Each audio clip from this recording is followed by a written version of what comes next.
Hey nerds, Farmer Jesse here. Welcome to Growers Daily, your daily dose of ecological farming insight. It is Friday, March 7th, 2025, and today we're going to talk dry farming in dry climates and big farming regrets, sorta, and it's Feedback Friday. So let's do it.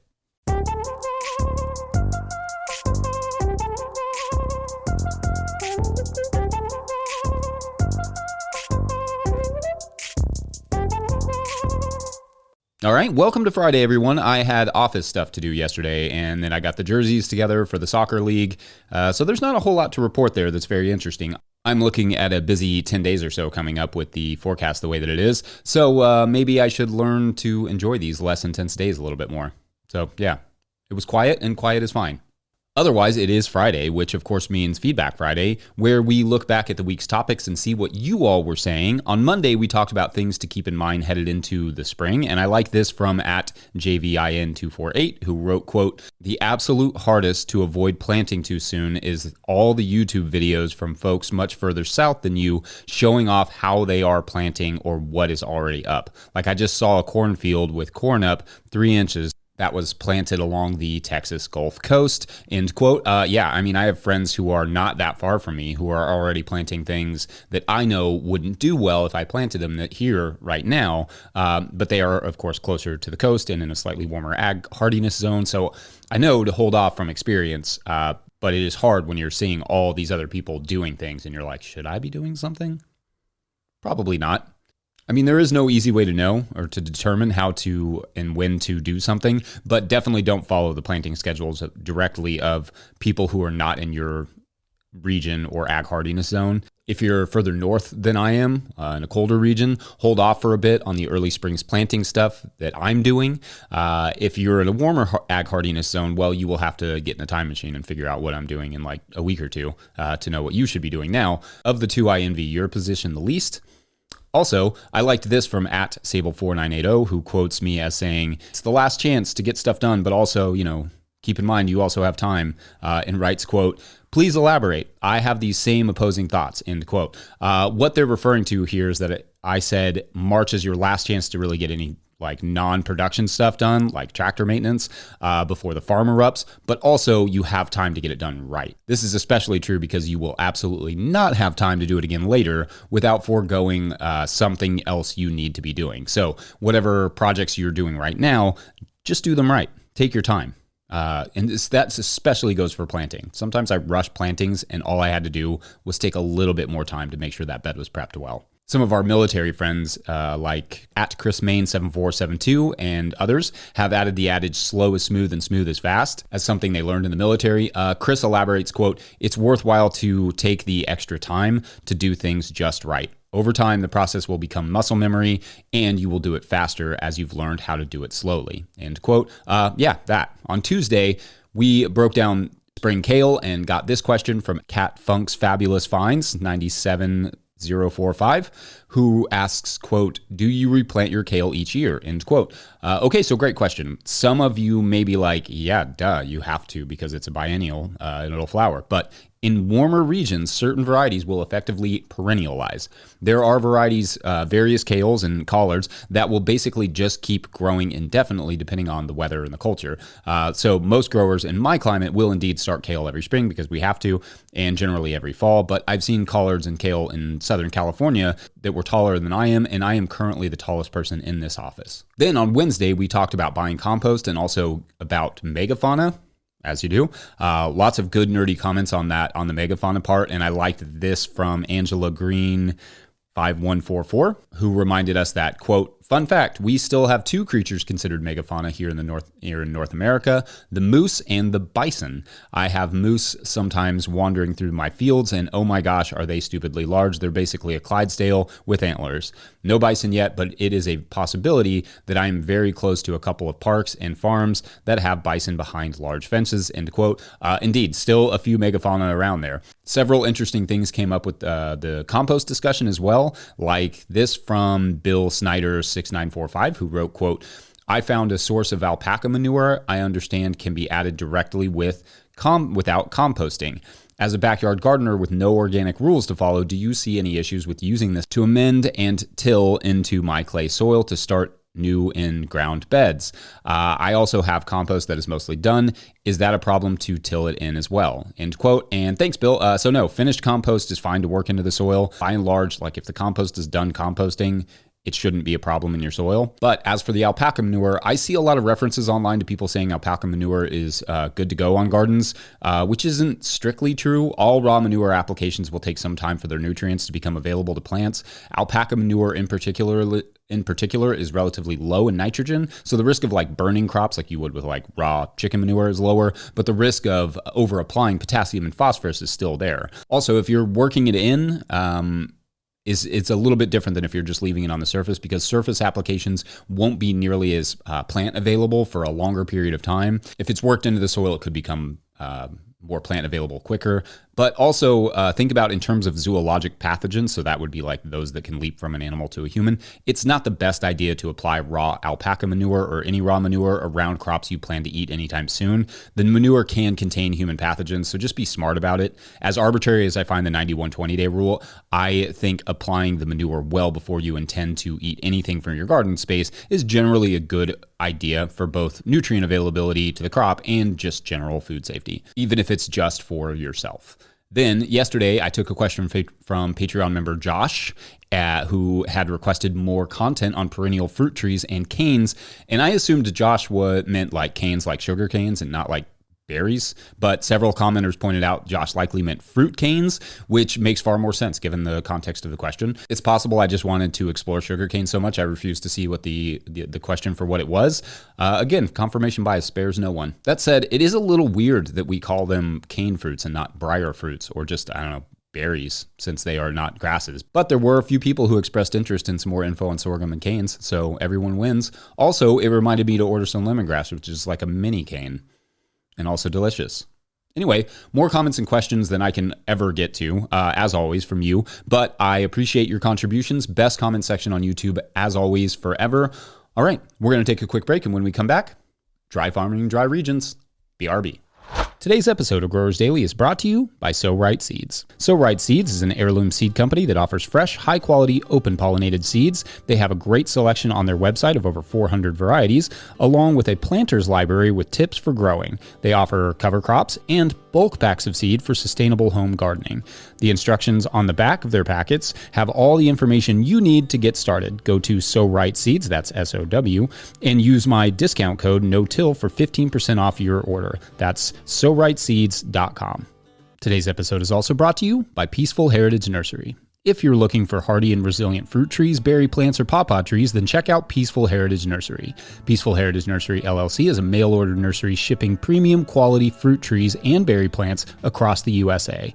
They specialize in resilient, non-GMO plant genetics for small growers. Their diverse selection includes berries, cold hardy figs, passion fruits, gumi, mulberry, and much more. They're famous for their diverse selection of premium quality grafted pawpaw trees. 5-star Google ratings and customer testimonials attest to their commitment to excellence in quality and service. Find them at peacefulheritage.com and join the mailing list. Once again, find them at peacefulheritage.com. Use the promo code NOTIL for 10% off your first order. All right, back to the show.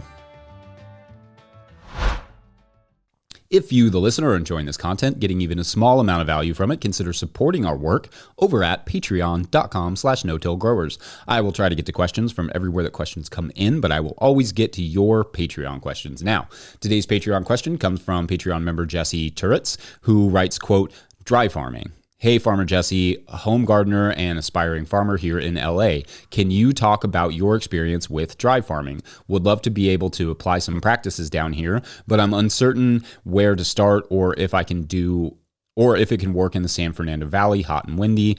Thanks," end quote. All right, so great question. Would expect nothing less from a fellow Jesse. Also, I hope you all made it through the fires okay. I definitely was thinking of farming and gardening buddies out there a lot last month, and will be again this week with all the rain coming. That's just a tough start to this 2025 for you all, so our hearts are with you. Anyway, for anyone not familiar with that term, dry farming is when you grow food without irrigation, or at least without irrigation past establishment, meaning maybe you soak the soil in to get the plants like established in the ground, but then you do not irrigate after that. But generally, it means no irrigation at all, and also timing everything around the rains to ensure that you're utilizing the water that you do get. And although indigenous groups like the Hopi in that area have been doing, some sort of dry farming in a climate at least similar to Southern California, so in their case like Northern Arizona and surrounding areas, for many centuries with things like corn and sunflowers, their techniques are extensive, i.e. Use a lot of land, not always near their villages with mounds spaced several feet apart, but obviously they developed their techniques in corn varieties over many, many generations as well. I have this book from the 80s by history professor R. Douglas Hurt called Indian Agriculture in America, where he describes several of these dry farming techniques used by indigenous Americans and how the Hopi often used fields that are in floodplains or where natural flooding occurs to plant corn, often where rain runs over cliffs and spreads across fields, and they plant corn and other crops 12 to 18 inches deep in mounds 3 feet apart with a dozen or more seeds per hole that they later thin. So dry farming in a very hot, dry climate, historically speaking, does not look like your typical market garden does. Now, for us, we do dry farm some of our longer season produce here, but obviously dry farming for me here in Kentucky, where we get upwards of 50 inches of rain, in some years like 70 inches of rain, pretty slowly draining clay soil, that is significantly different from down there in Southern California, where you get a handful of inches of rain every year on very rapidly draining soil. So although there are some folks in the area and the region who do some amount of dry farming of vegetables, they almost certainly lose significant yield because obviously photosynthesis makes vegetables and photosynthesis requires water. However, I obviously want to encourage folks in dry regions to develop their own techniques to reduce and potentially eliminate water usage, because water is scarce there and not to mention expensive. So if it were me in your position, I would really work on my soil's ability, water holding capacity by bringing in compost, utilizing cover crops where possible to build the soil organic matter, shade from trees, mulches, locally adapted seeds, basically doing all of the living soil techniques that you possibly can. I would use water, especially in the early days of the garden, but I would also do what I could to retain the water that I do use either in plant form, so like crops or cover crops, or just under mulches. Again, moisture is an essential part of photosynthesis, and without it, crops cannot grow. So perhaps if you're following the other guidance, watering the crops in at planting and just as needed could reduce your water usage tremendously. As I always say about tillage, don't be dogmatic about it. Same thing applies to water. Do what the soil and the plants need. Then over time, perhaps you are able to develop the soil in a way that builds soil organic matter, which will itself hold water better for you. Of course, I'm talking more about like annual vegetables here. Dry farming perennials in that same climate is a little easier and slightly different matter. Annual vegetables are just complicated by the shallower root systems and time frame and susceptibility to heat and moisture swings. There are a handful of examples out there of dry farming folks in your area, and probably several I don't know about, but in general, you will need water. Either water preserved from the winter through good soil management, or water you add thoughtfully through irrigation. Space too. Giving stuff ample space decreases competition between plants. In our dry farmed areas, they are planted much less intensively. Like when we dry farm field tomatoes, which is all of our field tomatoes, we plant them closer to 3 feet apart in the row or more. In the tunnel, it's like 1 foot to 18 inches. But I'm going to say a productive vegetable garden will probably require a combination of all of the above: soil management, water, and good spacing to successfully dry farm it.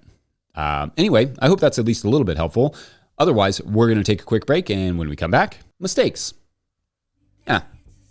Be right back. We took some time to decide what words to rhyme, and it feels so fine.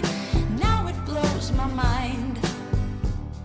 Today's episode of Growers Daily is brought to you by Harnwah Greenhouses. Harnwah Greenhouses has pioneered controlled environment agriculture since 1965, partnering with market gardeners and farmers across North America to deliver turnkey greenhouse solutions. Their unwavering mission is to support growers' success through innovation and expertise in design, manufacturing, and installation. Harnwah Greenhouses are engineered to withstand high wind and snow loads, providing optimal brightness, increased yields, rapid ROI, and long-lasting durability. With over 20,000 projects completed, they are more than a manufacturer. They are a trusted partner. Their structures foster sustainable, energy-efficient ecosystems that drive profitable, resilient agriculture. In 2025, Arnois is introducing a new low-tech, high-tunnel model starting at just $2 per square foot, offering open field growers an accessible entry into controlled environment agriculture. Learn more at arnois.com. That's HARNOIS.com. All right, back to the show. All right, so I occasionally think about if I could do it all over again, knowing what I know now, what would I do differently in terms of becoming a farmer? I've discussed this in bits and pieces before on this show and elsewhere, and Mimi and I once answered the question of if I could do it all over again, would I still farm, for a segment a few months ago, which I will link in the show notes. But mistakes are regularly on my mind because I am regularly still dealing with them like 16 years later. So yeah, here are some things that I think have had long-term repercussions that maybe by talking about them here, I can help others avoid or at least be prepared for them. The first mistake I made, and I think Hannah feels this way about herself too, is that I wish I had spent another 2 years or so learning to farm on a different style of farm. This is a big one because the farm where we both learned to farm was amazing. Everything was dry farmed and we worked with all types of animals. What I didn't really learn was how to do intensive vegetable production with irrigation, which is basically what we ultimately ended up gearing our entire farm around. On that farm, we were doing a lot of row cropping and it was all dry farmed, nothing like what my farm looks like. I would have loved to have a year or two working with a system similar to the one that we use now. We were both just very eager to get our farm started, and that's fine, and it obviously worked out, but I think it made things a lot harder than need be for a much longer period of time than it would have been if we had just worked on another farm. It would have been easier. Remember, we've started like 4 farms and even started working on gardens on a 5th farm. That fell through before we could really get going. I would happily replace 1 or 2 or maybe even 3 of those farms on the resume with work on someone else's farm if I could have that experience instead. Also, capital. I wish we had just taken our time and raised more capital so we weren't scrambling to pay for stuff for those first few years. Farming is slow in cash flow and high in upfront and yearly capital. Having money enough to get everything you need and support yourself while you get going is crucial. Keeping a job and slowly building up the farm would have not hurt. I also wish I understood business management better and cared more about that side of things.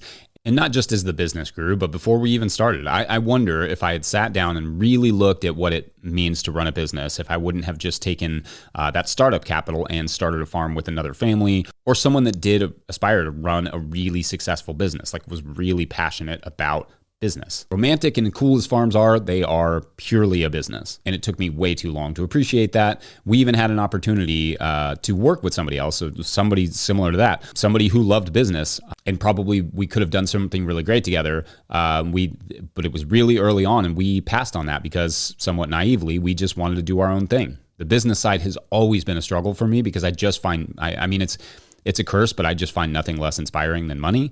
But I also recognize it's a necessity. So I would like to see the alternate reality where we find partners and start something more collaborative with people who love that side of things. Or maybe I just work for another farmer instead of owning a farm. Or if I was someone listening to this and I do aspire to run a big business and manage employees and geek out over the spreadsheets, maybe finding someone who loves the physical act of farming and team up with them. And that would be maybe the better approach.